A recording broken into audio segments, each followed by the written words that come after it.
Wow, this is fantastic. I'd like to thank all you hardworking Americans for coming out to this event today. It's definitely a worthy cause.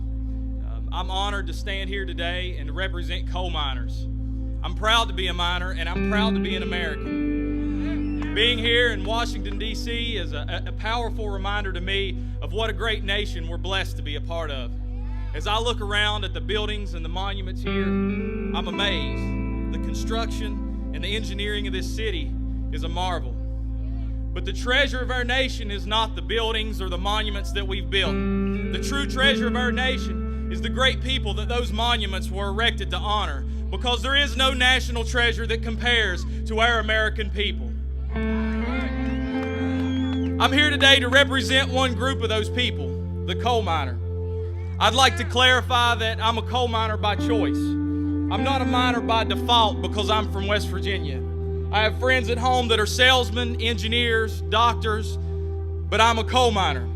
More specifically, a mine rescue captain for Alpha Natural Resources. That's not a curse, it's not a prison, it's an honor. I'm no more scared underground than you are in your office. I'm vigilant and aware of the dangers that exist, just as you should be when you cross the street. I'm a professional, just like you are. I just get a lot dirtier, which I think I got some coal mining buddies here today that know exactly where I'm coming from. A major role that we play within Alpha as a mine rescue team is training our underground miners in various safety aspects of mining. For us, the motivation is not just loss prevention or to meet a requirement, because for us, the coal miners that we train aren't just employees. They're much more than that. We know their names, we know their kids' names. They're our friends and they're our family members. For us, the motivation in training is the preservation of the life and the health of our most valuable resource, our people. Recently, our industry has been in a bit of a pinch. And while other industries, while in time of need, have seen a helping hand from our federal government, the hand that we've seen has been more of a fist. Coal has played a crucial role in creating prosperity in the United States by providing affordable energy. And now the EPA is putting our people and our economy at risk by proposing regulations on coal-fired power plants that are an underhanded attempt at crushing our vital industry. To propose regulations that are too much and too fast for the industry to keep up with is nothing less than a way to take coal out of our nation's energy options.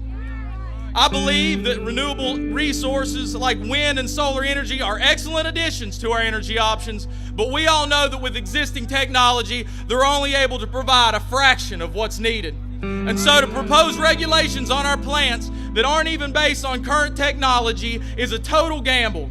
It's a gamble with our economy, it's a gamble with our energy availability, but most importantly and worst of all, it's a gamble with our people's future. I believe in saving the trees. I believe in saving the polar bears and the whales. I believe in preserving our planet and our nation for the next generation. But how can we do that if we're not even willing to preserve our people? Because at the heart of this discussion, we're not arguing over climate change or proposed regulations. This is not just a plea for an industry.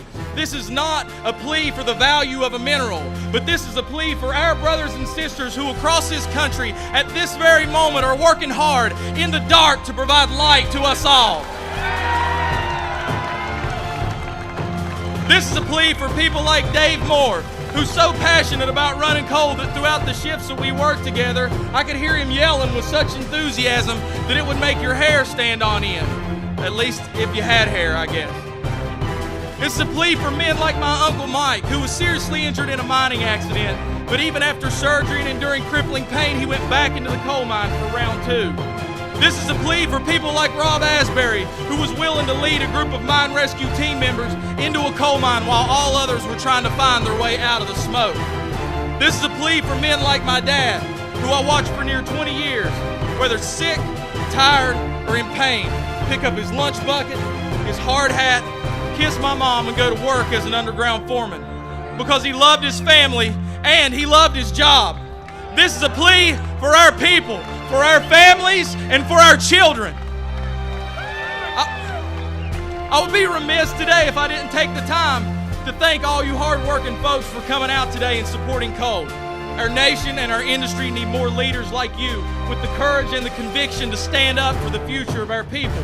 Because a lot of folks would like to say that coal mining is done, that it's a dying industry. But if there was ever a resource worth preserving, it's the coal miner. They don't stand in line waiting for a handout, but they put their shoulder to the plow and they don't look back. They come home with coal dirt in their eyes and under their fingernails because they're not afraid of an honest day's work.